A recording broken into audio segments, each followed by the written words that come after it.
Let's go Ravens! What if one of the most important developments of the entire offseason has absolutely nothing to do with a blockbuster signing, a trade, or even a breakout player?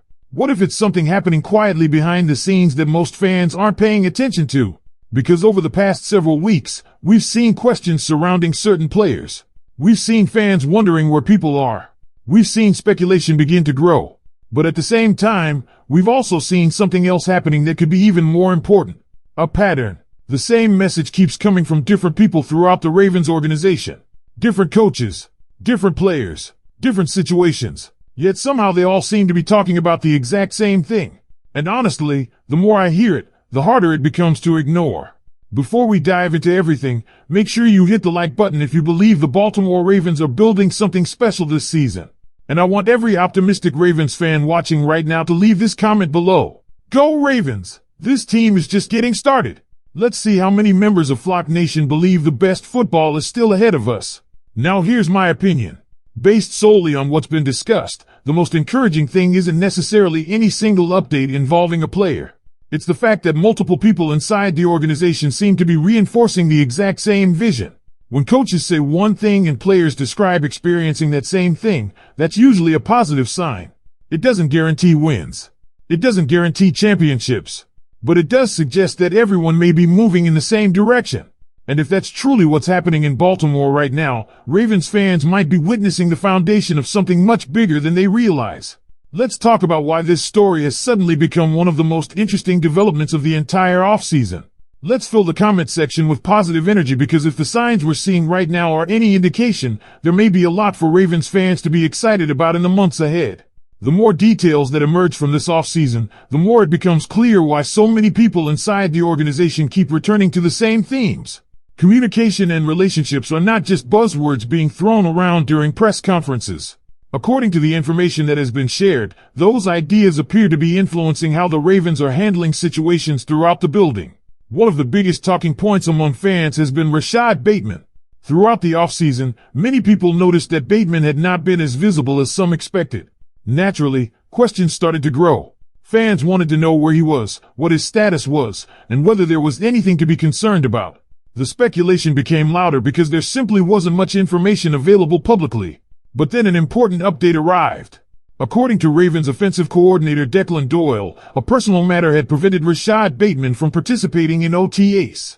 However, Doyle also made it clear that Bateman had been around the building during much of the offseason and that he had been impressed by the work Bateman was putting in. That may sound like a simple statement on the surface, but it answered a question that many fans had been asking for weeks. What makes that update especially important is not just the information itself. It's the fact that the organization addressed it directly. Rather than allowing speculation to continue, there was communication. And that ties directly back to what Jesse Minter has reportedly been emphasizing since arriving. The discussion also highlighted another important aspect of Bateman's offseason. Earlier this year, he became a first-time father. Anyone who has experienced parenthood, or even watched someone close to them go through it, understands how life can change overnight. Priorities shift. Schedules change. Daily routines look completely different. The material points out that Bateman has shared moments involving his child and has clearly embraced that new chapter of his life. At the same time, the football side of the story remains important because mandatory activities are approaching. The report specifically notes that the upcoming mandatory period will provide a much clearer picture of where things stand moving forward. While voluntary participation always creates conversations, mandatory attendance tends to answer many of those questions very quickly. And while Bateman's situation generated headlines, another fascinating storyline emerged through comments from Zay Flowers. When Flowers was asked about working with offensive coordinator Declan Doyle, he didn't hesitate with his response. He described Doyle as a genius and spoke enthusiastically about the concepts, routes, and teaching methods that have been introduced.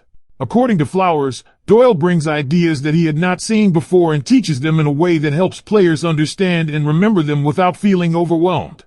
But perhaps the most revealing part of his comments came when he discussed their relationship. Flowers explained that Doyle's age makes him easier to relate to and that communication feels natural.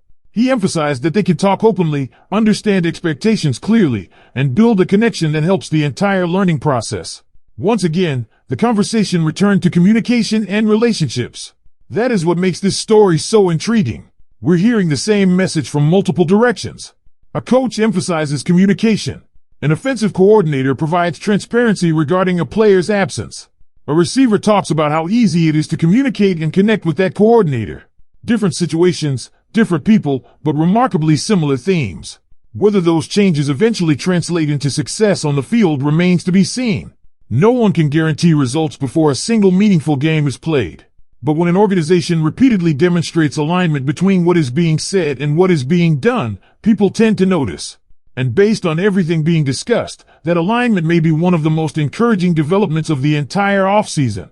What makes this situation even more interesting is that the conversation is no longer just about one player missing voluntary activities. The discussion has evolved into something much bigger. It's becoming a look into how this coaching staff is operating behind the scenes and whether the culture they're trying to establish is actually taking hold throughout the organization. For Ravens fans, that's an important distinction. Because every offseason, teams talk about accountability. Every offseason, coaches talk about building relationships. Every offseason, organizations talk about communication. Those phrases get repeated so often around football that sometimes people stop paying attention to them altogether. But what catches your attention here is that players seem to be echoing the exact same message.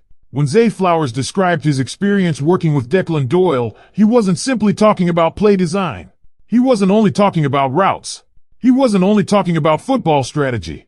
A significant part of his comments focused on communication and understanding expectations. He talked about being able to have conversations naturally and understanding exactly what is being asked of him.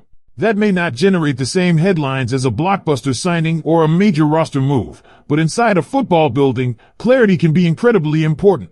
Players want to know what's expected. Coaches want players to understand their roles. And when everyone is operating from the same page, the entire organization can function more efficiently.